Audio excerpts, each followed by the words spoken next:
The following is a summary of the most commonly themed questions received regarding the budget.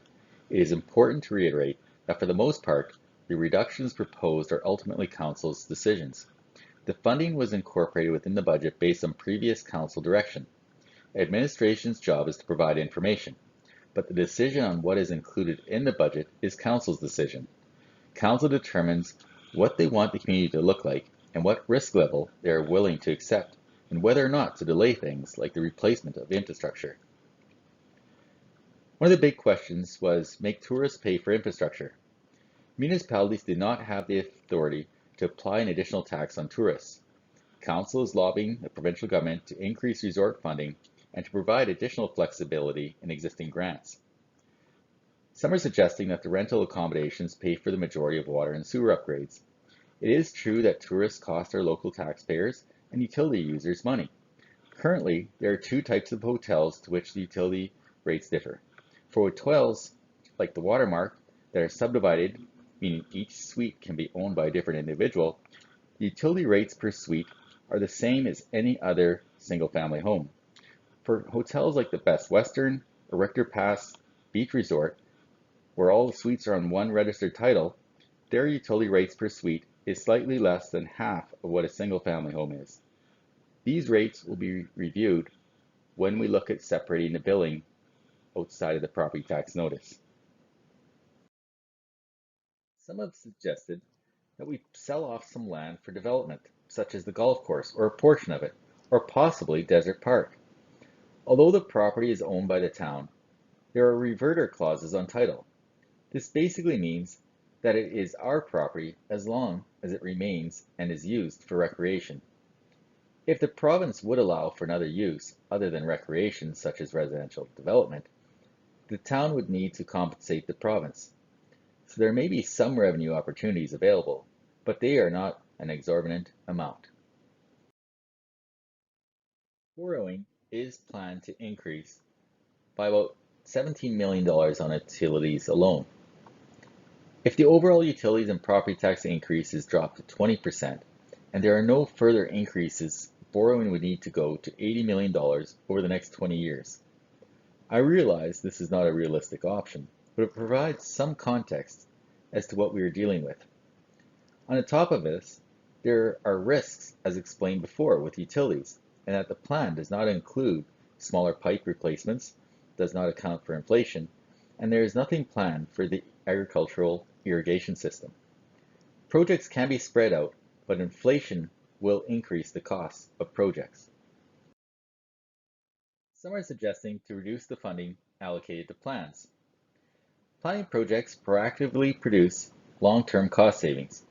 For example, if a water pipe is replaced, it would be more economical to align a street repavement project at the same time, rather than patch a 10-foot strip where the pavement was removed. Asset management plans for transportation, recreation, building, and the irrigation systems are a must for not only sound financial management, but grants. It is important to note that costs attributable within these plans come from the cost manuals that are used by those within the industry. They are not made-up numbers. Increased developer cost charges, or fees, leases, and fines. As to fines, many were adjusted in 2023, and others are being adjusted now. Increasing fees associated with development is an option and is something the administration is currently working on. Changes are planned to be implemented in two phases. One proposed increase will come into council shortly, and a more thorough review will occur over the next 12 to 18 months. Fees for recreation use are planned to be reviewed over the next year. Administration is also planning to bring forward a report that illustrates all of our leases, which could change on how we look at leases in the future. Some are suggesting a line-by-line review of the budget and make cuts. The operating budget reflects existing service levels. As indicated previously, the community would need to clearly identify which services they would like reduced. When there are surpluses, these currently go right into reserves, which can be spent on capital projects, which, as we all know, the list far exceeds current reserves. Reducing the PSAB requirement. This can be done. But did we learn anything from the past? If we would have completed water and sewer master plans earlier, Would we be in the same position, or would we have looked at it from an RSP perspective and started to invest earlier? As stated previously, if we'd have been on average from a tax and utility fee perspective over the past 20 years, we'd have about $130 million. Cut the reserves, the contingencies. More reports are coming. Transportation, recreation, and buildings.